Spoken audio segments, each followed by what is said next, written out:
I loved them. They were mine. What do you say to yourself about that? There's many times that I just feel like giving up. If it wasn't for God, I wouldn't be here. I've talked to my wife Robin about this, and she sends her love, and she says, I absolutely know what haunts Sandy as a grandmother is hearing her daughter's voice in her head and hearing her grandchildren's voice in her head.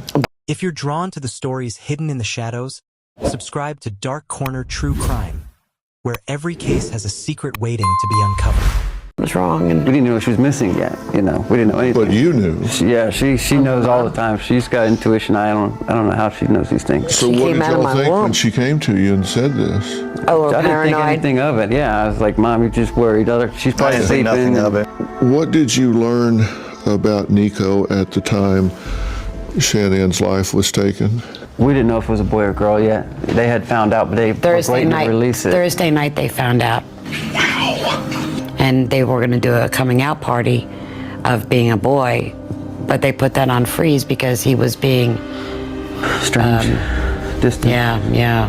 And so the baby was alive when her life was taken? Yes. And Chris was saying, to protect himself, that the baby wasn't his, and then they tried to say that the baby wasn't alive. So I had to give rights of my grandson to the place to prove that the baby was alive and it was Chris's. And so there's a medical report now that confirms that? Absolutely. Yes. So we know now that the baby was alive. Yes. And the baby was Chris's. Yes. So we have 3 children murdered here, not 2. That's right. You had a real strong connection as a grandmother to Bella and Cece, right? Absolutely, absolutely. We know that Cece was murdered with her blanket. Yes. That she loved so much. Yes. Do you torture yourself with wondering what they were thinking in those final Every moments? second of my life. And what do you say to yourself? That they were screaming for their mom and us. No doubt in my mind. I dream about it all the time. I say to Frankie every day, I bet you she was screaming for her Nana and her Uncle Frankie and her Pop-Up. No doubt in my mind. We lived with them for 15 months. Our daughter had lupus. I closed up my salon and moved to Colorado to help my daughter with Cece. So I was there in a heartbeat. You may disagree with this, and I don't mean to impose my beliefs on anyone, but I do believe in afterlife awareness. Mm-hmm. And I do believe that Shan'ann and Nico and Bella and Cece have access. And What did they say to me when they came to see me? have they? 7 years after the murders of Shan'ann Watts and her daughters, Bella and Celeste, the pain surrounding the case has not diminished. While the legal process ended quickly in 2018 with Chris Watts's guilty plea, the emotional and psychological consequences have stretched far beyond the courtroom. For the families left behind, time has not healed the wounds. It has only reshaped how grief is carried. Among those most affected is Shannann's mother, Sandy Rzucek. For years, she largely avoided direct public confrontation regarding Cindy Watts, Chris Watts's mother. That silence was often misinterpreted as absence or acceptance, but it was neither. It was restraint. In the aftermath of unimaginable loss, Sandy Rzucek focused on surviving each day, honoring her daughter's memory, and protecting the dignity of her grandchildren. From the earliest days following Shannann's disappearance, tensions between the Rzucek and Watts families were evident. Public records, media, interviews, and courtroom proceedings documented 2 families responding to the same tragedy in starkly different ways. While Shannann's parents described their daughter as loving, driven, and devoted to her children, Cindy Watts made statements that questioned Shannann's personality and role within the marriage. Those remarks, repeated in interviews and later in writing, became a source of ongoing pain for Shannann's family. A pivotal moment came during the sentencing hearing in November 2018. Cindy Watts's victim impact statement centered on her son, portraying him as a good person who had made terrible choices. What stood out to many observers was the lack of acknowledgement of Shan'ann, Bella, and Celeste as victims.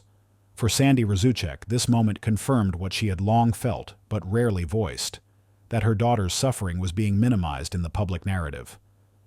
In the years that followed, Cindy Watts remained vocal. Interviews, public commentary, and a memoir continued to revisit the case, often reframing Shan'ann's behavior. Meanwhile, Sandy Rzucek chose a quieter path. When she spoke publicly, it was to advocate for victims of domestic violence, to warn about hidden warning signs, and to preserve Shan'ann's legacy against growing online misinformation. As we begin this story, it's important to understand why these voices matter, and why silence can sometimes speak as loudly as words. Here at Dark Corner True Crime, we look for truth in the shadows of cold cases and closed files, not to sensationalize tragedy, but to understand it fully. If you value this kind of careful, factual deep dive, we invite you to subscribe and join us on this journey. And as we continue, we'd like to know where you're watching from. Whether you're joining us from the United States, Canada, Australia, or anywhere else in the world, leave a comment below. These stories may begin in one place, but they resonate far beyond borders, reminding us that grief, justice, and truth are universal. 7 years later, Sandy Rzucek's decision to speak more openly was not about reopening wounds. It was about correcting the record. This chapter marks the beginning of that moment, where silence gives way to context and memory refuses to be rewritten. Long before Shan'ann Watts' death, the relationship between her and Cindy Watts was strained. This tension did not emerge after the murders. It existed years earlier and was documented through text messages, witness accounts, and later confirmed by both families in interviews. While disagreements between in-laws are not uncommon, the conflict in this case became unusually persistent and emotionally charged. One of the most frequently referenced incidents occurred in the summer of 2018, just weeks before the murders, during a family visit in North Carolina. According to Shan'ann's own messages to friends, she believed Cindy Watts had exposed her daughter Celeste, who had a documented nut allergy, to ice cream containing nuts. Shan'ann viewed the incident as reckless and dangerous, while Cindy Watts denied any intent to harm and disputed Shan'ann's version of events.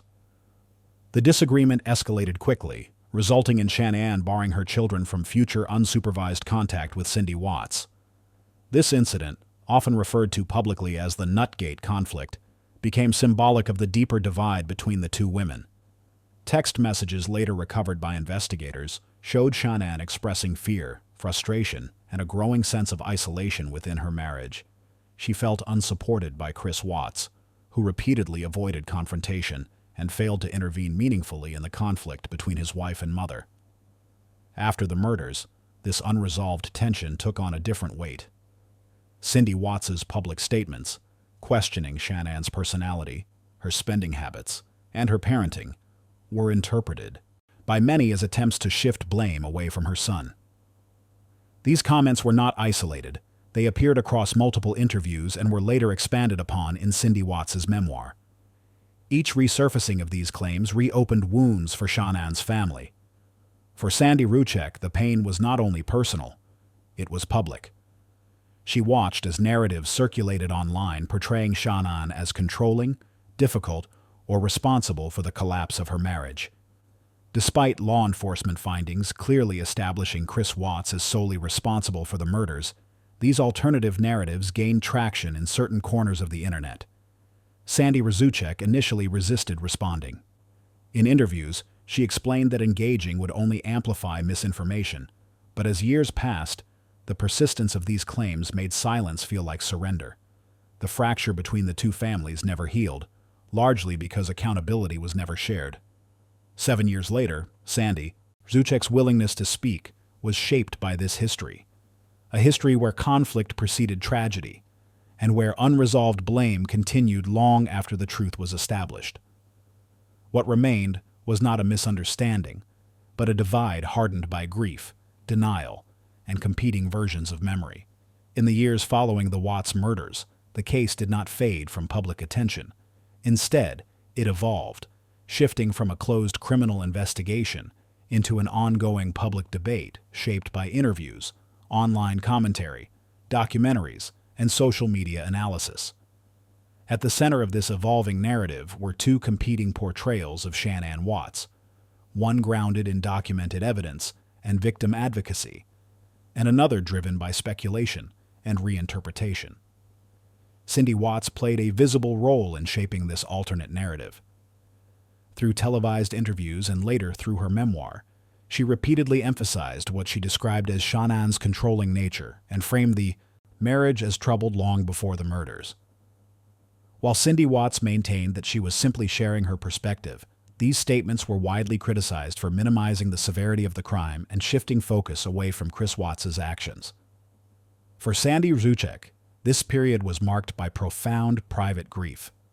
While her daughter's name circulated endlessly online, Sandy chose not to participate in public debates. Instead, she focused on remembrance and advocacy. She appeared in interviews emphasizing the warning signs of emotional abuse, the dangers of coercive control, and the importance of believing victims, messages supported by experts who later analyzed the Watts case. Law enforcement findings left little room for ambiguity. Investigators concluded that Chris Watts acted alone and that no external provocation justified his actions. Psychological evaluations and confession transcripts revealed a pattern of deception, emotional detachment, and self-preservation. Despite this, online communities continued to scrutinize Shannan's behavior, often using selective excerpts from videos and messages to build narratives unsupported by evidence. This environment created an uneven burden. Cindy Watts's voice, though controversial, was amplified through media platforms. Sandy Rzucek's silence, by contrast, was interpreted by some as avoidance or weakness. In reality, it was a conscious decision to avoid legitimizing narratives that blamed the victim. Over time, however, the emotional cost of remaining silent increased. Sandy Rzucek watched her daughter's legacy become distorted, reduced to internet talking points rather than remembered as a victim of intimate partner violence. In later statements, Sandy explained that her eventual decision to speak was driven by a desire to restore balance, not to argue, but to document. 7 years after Shannan's death, the divide between public narrative and private grief became impossible to ignore. Cindy Watts continued to defend her perspective. Sandy Rzucek finally began to share hers, not as retaliation, but as record. What emerged was not a battle of opinions, but a contrast between accountability and denial, memory and revision. Words spoken after a tragedy often carry consequences far beyond their moment. In the Watts case, statements made years after the murders continued to influence public perception, reopening wounds for those already living with permanent loss. For Sandy Rzucek, the weight of those words became heavier with time, not because they were new, but because they were repeated. Cindy Watts's interviews and published writings consistently returned to themes that framed Shan'ann as difficult, controlling, or responsible for marital conflict. While Cindy Watts maintained her right to share her personal experience, critics noted that these portrayals lacked balance and failed to acknowledge the broader context established by investigators. Law enforcement records showed no evidence that Shan'ann posed a threat to her husband or children.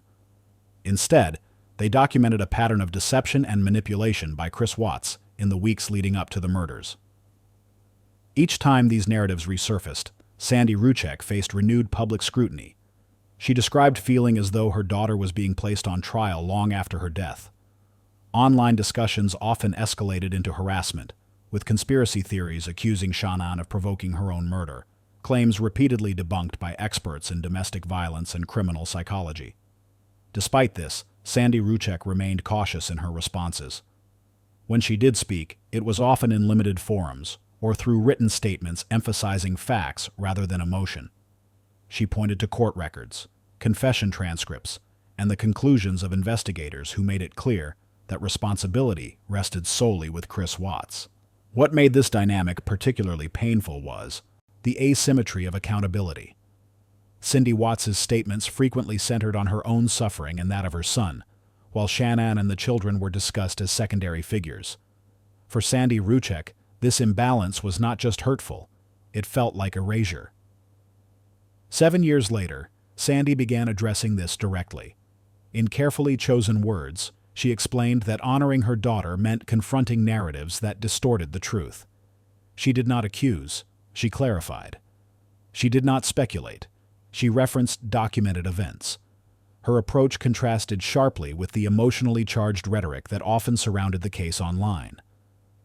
This chapter in the story is not about silencing anyone's grief. It is about understanding how repeated public statements can shape memory, influence perception, and deepen division.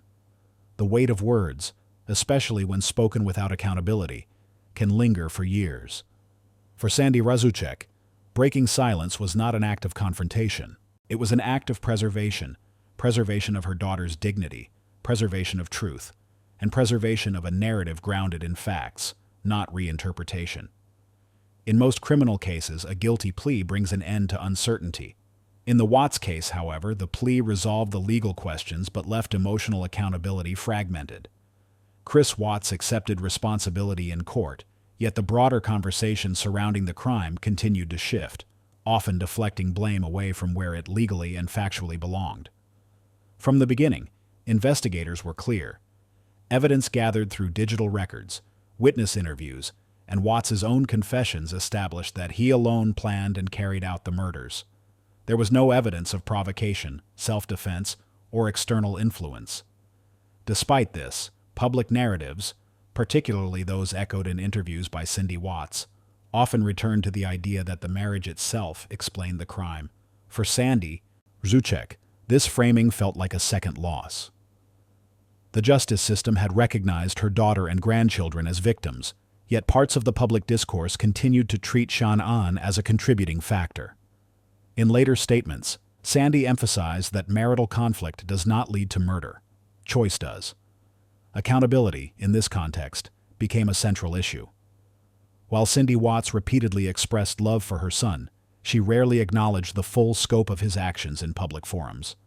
This selective focus created a perception that accountability was conditional, extended only to the person still alive. 7 years later, Sandy Rzucek addressed this imbalance with careful precision. She acknowledged Cindy Watts's right to grieve, but questioned the impact of grief expressed without responsibility. In doing so, she highlighted a truth often overlooked in true crime discussions. Empathy does not require distortion of facts. There was no closure in these exchanges, and Sandy never claimed there would be. Closure, she explained in interviews, is a myth for families of murder victims. What exists instead is endurance. Each anniversary, each resurfacing documentary, each viral post reopens the same wound. By speaking publicly, Sandy Rzucek sought not to win an argument, but to establish a boundary. Shan'ann's life, she insisted, would not be reduced to a footnote in her own murder. Her children would not be remembered as collateral damage in someone else's narrative. Accountability without closure is uncomfortable. It requires accepting truths that offer no comfort. 7 years after the crime, Sandy Rzucek's voice represented that discomfort, a reminder that justice is not only about sentences, but about memory, responsibility, and the refusal to rewrite what cannot be undone. As years passed, the Watts case became less about unanswered questions and more about how the story itself was told. With the legal facts settled, attention shifted toward interpretation, and in that space, memory and revision began to compete. Online forums, documentaries, and commentary channels revisited old footage of Shan'ann Watts, often stripping moments from their original context. Everyday behaviors, recorded through social media posts meant for friends and family, were reinterpreted as evidence of character flaws. Experts in domestic violence have repeatedly cautioned against this practice, noting that retrospective analysis often reflects bias rather than truth. Sandy Rzucek watched this unfold with growing concern. In later interviews, she described how her daughter's personality was slowly recast, not through evidence, but through repetition. The more certain narratives were repeated, the more they appeared credible to casual viewers unfamiliar with the full investigation. In contrast, Cindy Watts continued to frame her public statements around her own memory of events. She emphasized perceived conflicts in personality, clashes, often without acknowledging the documented timeline of Chris Watts's deception and planning. This selective framing created an alternate version of the past, one that blurred the line between recollection and revision. Law enforcement records remained unchanged. Text messages showed Shan'ann expressing fear and confusion in the days before her death. Digital data confirmed Chris Watts' movements and lies. Psychological evaluations identified traits consistent with emotional detachment and manipulation. None of these findings supported the notion that Shan'ann's behavior caused or justified what happened. 7 years later, Sandy Rzucek's decision to speak more openly was rooted in this contrast. She spoke not to erase anyone's grief, but to preserve factual memory. In her words, remembering Shan'ann accurately meant refusing to allow speculation to overwrite evidence. This struggle between memory and revision reflects a broader issue within true crime culture. When narratives drift from facts, victims risk becoming abstractions rather than people. Sandy's voice served as a counterweight, a reminder that behind every case file is a life that cannot be re-edited. By breaking her silence, Sandy Rzucek reclaimed authorship of her daughter's story, not by dramatizing it, but by anchoring it in truth. 7 years later, memory remained her final act of resistance, against revision, against distortion, and against forgetting who the real victims were. 7 years after the deaths of Shan'ann Watts and her daughters, the case no longer raises legal questions, it raises moral ones. The facts have never changed. Chris Watts alone committed the murders. He confessed, was convicted, and remains incarcerated. Yet the story surrounding the crime has continued to evolve, shaped not by evidence, but by interpretation. Sandy Rzucek's decision to break her silence was not sudden, nor was it fueled by anger. It was the result of years, spent watching her daughter's memory reshaped by narratives that overlooked official findings and minimized responsibility. In speaking out, Sandy did not seek to rewrite history, she sought to anchor it. This case serves as a reminder that justice does not end with a sentence. For families of victims, the aftermath can be long and isolating. Public commentary, particularly when it shifts blame or reframes accountability, can become another form of harm. Sandy Rzucek's voice stands as an example of how truth can be defended without hostility, and how memory can be preserved without distortion. Cindy Watts continues to grieve in her own way, as all parents do when faced with unimaginable loss. But grief, when expressed publicly, carries influence. Words spoken without accountability can echo far beyond intention. This tension, between personal pain and public responsibility, lies at the heart of why this story still resonates. 7 years later, Shan'ann is no longer here to defend herself. Her children cannot speak their names. That responsibility falls to those who remember them honestly, not as characters in an internet debate, but as victims of a crime that was preventable, intentional, and fully owned by one person. As this story closes, what remains is not conflict, but clarity. The truth does not change with time, it waits. And sometimes, after years of silence, it finally finds its voice.